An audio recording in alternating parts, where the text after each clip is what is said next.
आप लॉयर्स के ऊपर क्या लेकर आ रहे हैं, उसके लिए आपको नए एक्ट की जरूरत नहीं है। इसी एडवोकेट एक्ट के अंदर आप वेलफेयर प्रोविजंस और जो हमारे लॉयर्स का प्रोटेक्शन एक्ट है उसको भी इंकॉर्पोरेट कीजिए। इन सारी चीज़ों के ऊपर जो है हम लोगों ने जो है हमने टोटल जो है मोटा मोटा मैंने आपको बता दिया है, हम लोगों ने टोटल जो है 15 ऑब्जेक्शंस जो है ये उठाए थे। उसके बाद हमारी मिनिस्ट्री ऑफ लॉ में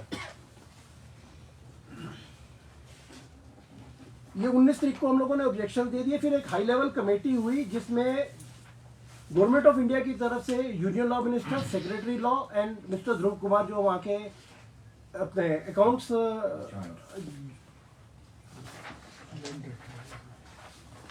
जो उनके चीफ कंट्रोलर ऑफ अकाउंट्स हैं, because he is handling this affair entire जो प्रोसेस को पूरा यही डील कर रहे हैं। तो ये हम सारे थे जिसको हम 5 आदमियों ने, हमारे सेक्रेटरी चेयरमैन, मैं, हमारे प्रिंसिपल सेक्रेटरीज अशोक पांडे, श्री मंतो सेन और ये 5 आदमियों ने, 7 आदमियों ने 2.5 घंटे बैठ के हम लोगों ने इसके ऊपर एक एक वर्ड के ऊपर मिनिस्टर साहब के साथ बैठ के डेलिब्रेशन किया। उस डेलिब्रेशन के बेसिस के ऊपर हमारे को ये एक लेटर आया था जो हमारी मीटिंग के इमीडिएटली आ गया था। It is informed that the concern expressed suggestions given by the Bar Council regarding the draft Advocate Amendment Bill 2025 will be seriously considered before the draft of the bill is finalized. ये bill हमारी discussion के बाद भी अभी finalise नहीं हुआ था। उन्होंने कहा जो आपके ऑब्जेक्शन है उनको सीरियसली कंसर्न दे रहे हैं, उनके ऊपर हमारा पूरा ध्यान है। उसके बाद ये नेक्स्ट डे ही ये लेटर आ गया कि हमने इसको पब्लिक डोमेन से वापस कर लिया। उसके बाद बार काउंसिल ऑफ इंडिया ने एक ऑल इंडिया लेवल के चेयरमैन और वाइस चेयरमैन की एक मीटिंग बुलाई। उसमें हमने ये कह दिया एज ऑफ नाउ ये बिल जो है अब पब्लिक डोमेन में नहीं है। फिर भी कीपिंग इन व्यू कि आगे भविष्य में कोई आएगा, क्योंकि हमारे पास 28 तारीख का जो टाइम फ्रेम था उससे पहले हम लोगों को पूरे बार काउंसिल्स को अपने सजेशंस देने थे। तो हम लोगों ने दिल्ली में उसमें भी एक मीटिंग करी। उसमें हमारे चेयरमैन, वाइस चेयरमैन और ये सारे मेंबर जो है, हिमाचल का डेलीगेशन भी गया था। हमने सारी डेलीगेशन से वहाँ जाके भी अपने सजेशन दिए कि ये जो सजेशंस हैं, और हमने अपने सजेशंस भी फाइल किए। वो सजेशन के बेसिस के ऊपर जो है सारा उसके ऊपर इंकॉर्पोरेट हुआ। कल जैसा कि हमारे चेयरमैन साहब ने बताई दिया है, यूनियन लॉ मिनिस्ट्री में हम दोबारा गए थे। सेक्रेटरी साहब के साथ, जो सेक्रेटरी लॉ हैं, उनके साथ भी हमारी 1 घंटा बैठक हुई है। उसमें सारा कुछ है। ये जो बिल है आज की डेट में पब्लिक डोमेन में नहीं है। Bar council of India, state bar council वकीलों के हित के लिए थी, है और रहेगी। हम में से कोई भी आदमी bar council of India, state bar council का या बार एसोसिएशन का मेंबर बहुत बाद में बना, सबसे पहले वो एक वकील बना। तो हम वकीलों के साथ थे, हैं और रहेंगे। वकीलों के किसी भी हित को अगर कोई थोड़ा सा भी तंग करने की कोशिश करेगा, उससे पहले हम लोग उस चीज को देखेंगे। हम लोग सजग हैं, अपने राइट्स के लिए सजग हैं, और ऐसा नहीं है कि हम लोग सोए हुए हैं। हम दिन रात इसके लिए काम कर रहे हैं। और जब तक ये बिल अभी तक नहीं है, अगर कोई प्रपोज्ड एक्ट आता भी है तो हिमाचल के वकील के एक वकील को उसके सजेशन दिया जाएगा। धन्यवाद, थैंक यू। सर, आपने जनरल हाउस कॉल किया था, उसमें क्या बातचीत हुई है? वकीलों को क्या आशंका है जो वो हड़ताल खत्म नहीं कर रहे? सर, उनको आशंका ये है कि ये अमेंडमेंट्स जो हैं वो प्रपोज नहीं है, वो इम्प्लीमेंट हो रही हैं। जो इनके समझ में, इनमें जो हमारे को समझ में बात आ रही है वो ये है कि मैं इसमें रिक्वेस्ट करूंगा कि मेरे सारे मेंबर्स जो हैं वो भी अपनी इनपुट दे सकते हैं, जो भी कोई सवाल आते हैं। तो इनमें जो हम लोगों को जो लगा वो सिर्फ ये लगा कि इन सब जगह पे ये बोला जा रहा है कि ये अमेंडमेंट जो है ये फाइनल हो चुकी हैं, ये इम्प्लीमेंट हो जाएंगी, और इसलिए जो है ये अनरेस्ट हो रहा है। ये अनसर्टेनिटी जो है वो इस वजह से बनी हुई है। जबकि ये प्रपोज्ड अमेंडमेंट्स थी, सिर्फ प्रपोजल था, उसके ऊपर सजेशंस थी और उससे ज़्यादा कुछ नहीं था। और उस प्रपोजल को ही उन्होंने, जो उनके पास अभी तक मटेरियल आया था, उसको उन्होंने वापस कर लिया, पब्लिक डोमेन से वापस ले लिया, और ये भी बोल दिया कि इन फ्यूचर जो भी प्रपोज्ड अमेंडमेंट्स आएंगी उसको पब्लिक डोमेन में लाके हम इसको दोबारा से स्टेक होल्डर्स के पास फ्रेश भेजेंगे, दोबारा से नए तरीके से सजेशंस मांगेंगे। ये तो क्या इसके पीछे कोई हवाला दिया गया कि आखिर क्यों जरूरत पड़ी इस अमेंडमेंट की? सर, इस अमेंडमेंट की जरूरत इसलिए पड़ी क्योंकि जो हमारा पुराना एक्ट है वो 1961 का एक्ट है। तो आज हम 2024 में हैं, तो बहुत सी चीजें जो हैं वो समय के साथ चेंज हो गई हैं। तो उस वजह से जो उसमें थोड़ी सी अमेंडमेंट्स करने की आवश्यकताएं हैं, समय के साथ जैसे जैसे इवॉल्व होती हैं चीजें, जो जो नई चीजें हमारी समझ में आ रही हैं वो उसमें ऐड हो रही हैं। सबसे बड़ी बात जो मैंने कही, हमारे अमित जी ने कही कि सबसे बड़ी बात कि वेलफेयर स्कीम्स हमारे एडवोकेट्स के लिए कोई नहीं है, प्रोटेक्शन एक्ट वकीलों के लिए कोई नहीं है। आज की डेट में हमारी बार काउंसिल सिर्फ जो हमारी एनरोलमेंट होती है वो उससे हमारा सोर्स ऑफ इनकम है। हमारे को किसी गवर्नमेंट से कोई एड नहीं मिलती, किसी गवर्नमेंट से हमारे को कोई वकीलों के लिए कोई फंड नहीं मिलता। जब कोरोना हुआ था, the bar council had spent more than 1 crore rupees out of its own fund for the advocates of the state of Himachal Pradesh.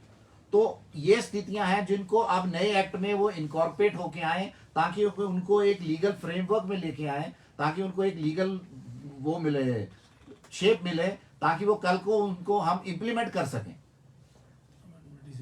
Amendments इसलिए बहुत जरूरी है। हमारे पास कोई वेलफेयर की स्कीम नहीं है, कोई पेंशन की स्कीम नहीं है, कोई स्टाइपेंड नहीं है, नए लॉयर्स जो आते हैं उनके लिए कुछ नहीं है। लेकिन हमारे इंटरेस्ट के सर, जो वकील हड़ताल पे हैं तो उनके लिए क्या अपील करना चाहिए? सर मेरी रिक्वेस्ट यही है सबसे कि ये प्रपोज्ड अमेंडमेंट्स थी, इससे ज्यादा कुछ नहीं था। उन प्रपोज्ड अमेंडमेंट्स के ऊपर सजेशन मांगी गई थी और वो सजेशंस भी उन्होंने पब्लिक डोमेन से वापस ले ली हैं विद दिस ऑब्जर्वेशन कि हम दोबारा से इन सजेशंस को इंक्लूड करके दोबारा से पब्लिक डोमेन में सजेशंस को डालेंगे, स्टेक होल्डर से फिर से सजेशंस लेंगे, उसके बाद कुछ होगा। लेकिन लॉ मिनिस्टर साहब ने ये बोला है कि एज ऑन डेट, आज की डेट में हमारे पास आप ये समझे कि पब्लिक डोमेन में कुछ नहीं है, जो भी होगा प्रोसेस दोबारा से होगा, तो उस टाइम पे जो है आप सब लोगों की सजेशंस जो है ली जाएंगी। सर ये क्वेश्चन है, क्या जब ये जो बिल बन रहा है, क्या इसमें एडवोकेट्स के जो वेलफेयर के लिए बात की गई है? बिल्कुल करी गई है। किस सेक्शन में की गई है?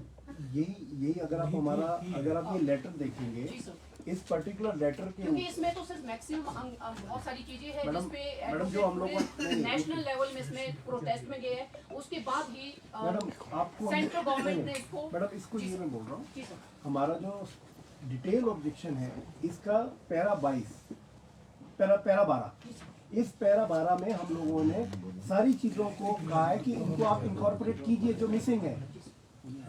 हमारी यही डिमांड है, ये डिमांड है हमारी। बार काउंसिल ऑफ इंडिया ने, स्टेट बार काउंसिल ने ये डिमांड, जब ये पब्लिक डोमेन में आया, अपने सजेशंस के साथ हमने ये बोला है कि हमारे को आप ये प्रोटेक्शन एक्ट और जो है वेलफेयर का जो है, ये दोनों चीजें इसी एक्ट के अंदर दीजिए। किसी पर्टिकुलर चीज के लिए अगर आप एक एक्ट को छेड़ ही रहे हैं, अमेंड कर ही रहे हैं, तो लॉ लेजिस्लेशन के इंटेंशन ऐसा होना चाहिए कि उसके लिए 3 कानून बनाने की बजाय एक चैप्टर बना दीजिए उसके अंदर। यही मिनिस्ट्री ऑफ लॉ से हमारी रिक्वेस्ट रही कि अगर आप कानून एडवोकेट एक्ट को अमेंड कर ही रहे हैं आप, तो आप एक चैप्टर वेलफेयर का और एक चैप्टर जो है आप इसको डाल दीजिए, प्रोटेक्शन का डाल दीजिए। ये हमारी डिमांड है। क्या आपको ये भी लगता है कि जो अभी डिस्कोर्स है देश में, क्या इसमें ये भी है कि जो वकील हैं उनको नियंत्रित करना चाहती है सर? वो भी एक कंसर्न परोक्ष रूप से। देखिए, ये जो इस एक्ट की जो बात कर रहे ये हैं, कंसर्न बिल्कुल है। ये जो प्रपोज्ड अमेंडमेंट्स आई थी, ये इनसे तो यही लगता था, इसके खिलाफ ही रिवॉल्ट इसीलिए हो रहा था। जो एजिटेशन हो रहा था, जो दिल्ली में शुरू हुआ था एजिटेशन, वो उसमें यही हो रहा था कि ये जो अमेंडमेंट्स आ रही हैं ये प्रोबेबली इंटरेस्ट के अगेंस्ट है वकीलों के, उसी वजह कंट्रोल करने के लिए ही उनको किया जा रहा है। बट वो देवर प्रपोज्ड अमेंडमेंट्स, तो वो प्रपोज्ड अमेंडमेंट्स के खिलाफ जो उनका वो आ गया कि अब हम इसको वापस ले रहे हैं, तो अब वो अनरेस्ट जो है मेरे हिसाब से वो खत्म हो गया। ऑल ओवर इंडिया में कहीं पे भी कोई स्ट्राइक नहीं है except for the state of Himachal Pradesh. तो वो इसी वजह से हम लोगों ने ये क्लैरिफिकेशन ली और ये प्रेस कॉन्फ्रेंस कॉल करी है, ताकि ये चीज़ क्लियर हो कि इसके आज ऊपर की डेट में कोई ऐसा अमेंडमेंट, प्रपोज्ड अमेंडमेंट बिल या कोई भी बिल पेश नहीं होगा कहीं भी। और जैसे चेयरमैन साहब बोल चुके हैं कि अब उनसे ये अंडरस्टैंडिंग हुई है, क्योंकि ये लोग इवन लॉ मिनिस्टर से मिल के, ऑनरेबल लॉ मिनिस्टर से मिल के आए हैं, सेक्रेटरी लॉ से मिल के आए हैं, नड्डा साहब से मिल के आए हैं। तो उन्होंने कहा कि अब दोबारा सिरे से जब भी अमेंड तो होंगे, एक्ट होते ही रहेंगे, तो जो भी होगा दोबारा से हम सारी प्रोसेस शुरू करेंगे। और जैसे चेयरमैन साहब ने कहा, हमने बार काउंसिल में कई बार डिस्कस किया है कि इसमें निचले लेवल से सब डिवीजन लेवल से एडवोकेट्स वो ज़्यादा फीडबैक कर सकते हैं, फिर डिस्ट्रिक्ट लेवल, फिर स्टेट हाई कोर्ट लेवल, सबको इन्वॉल्व करके उनकी कमेटीज वगैरह बना के हम सुजेशंस देंगे, मीटिंग्स वगैरह करेंगे। जब हमारे को लगेगा कि ये एक्ट हमारे फेवर में है, फ्रेटर्निटी के फेवर में है, तो हम इसको उतना ओके करें।